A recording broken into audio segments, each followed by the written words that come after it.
আসসালামু আলাইকুম। নতুন রান্নাঘর চ্যানেল থেকে সকলকে শুভেচ্ছা। আজ আমি শোল মাছের রেসিপি করে দেখাবো। প্রথম থেকে শেষ পর্যন্ত স্কিপ না করে দেখুন। তো দেখুন, গ্যাসের মধ্যে প্যান বসিয়ে দিয়েছি। তো এখানে 3 টেবিল স্পুন মতন সর্ষে তেল দিচ্ছি। এরপর বড়িগুলো ভেজে নেব।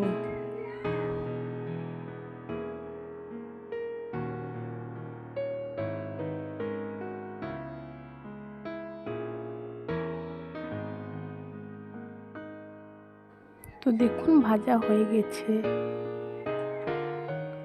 এবার তুলে নেব। দেখুন, এখানে একটা প্যান নিয়েছি, তো এর মধ্যে শোল মাছগুলো দিচ্ছি।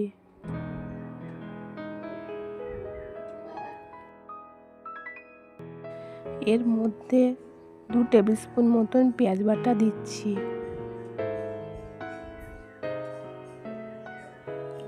আর দিচ্ছি কাঁচা লঙ্কা পেস্ট 1 টেবিল স্পুন, আর দিচ্ছি হলুদের গুঁড়া 1 টেবিল স্পুন, আর দিচ্ছি ধনিয়া গুঁড়া, আর দিচ্ছি পরিমাণ মতন সর্ষের তেল, পরিমাণ মতন লবণ দিচ্ছি।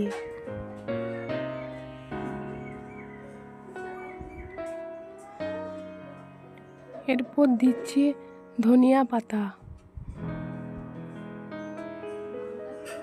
তো চলুন ভালো করে মাখিয়ে নিচ্ছি। তো মাখানো হয়ে গেছে। এবার গ্যাসের ওপর দেখুন প্যান বসিয়ে দিয়েছি। তো হালকা হাতে এভাবে নাড়াচাড়া করে নেব। তো হালকা করে কষে নিচ্ছি।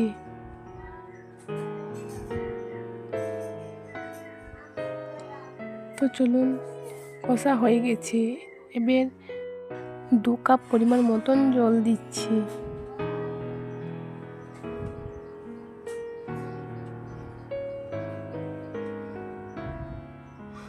তো এর মধ্যে ভাজা বড়িগুলো দিচ্ছি। তো হালকা করে দেখুন নেড়ে নিচ্ছি। এবার ঢাকনা দিয়ে ঢেকে দেব। থেকে 5 মিনিট পর দেখুন ঢাকনা খুলে দিয়েছি।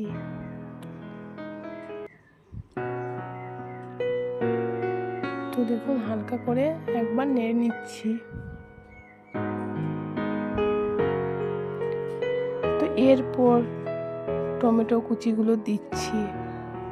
হালকা টকটক ভাব লাগবে, খেতেও ভালো লাগবে। রান্নাটা প্রায় হয়ে এসেছে।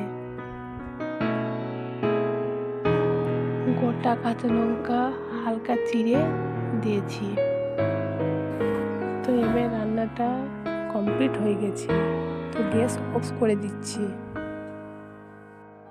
বড়ি দিয়ে শোল মাছ এবার পরিবেশন করে দেখাবো। ঝিনুক মাছ দিয়ে বড়ি। এই রেসিপিটা গরম গরম ভাত দিয়ে দারুণ লাগে। এই রেসিপিটা ভালো লাগে লাইক সাবস্ক্রাইব করে দিয়েন। আর আমার রেসিপিগুলো যদি ভালো লাগে তো আমাকে এগিয়ে যেতে সাপোর্ট করবেন। Thank you for watching.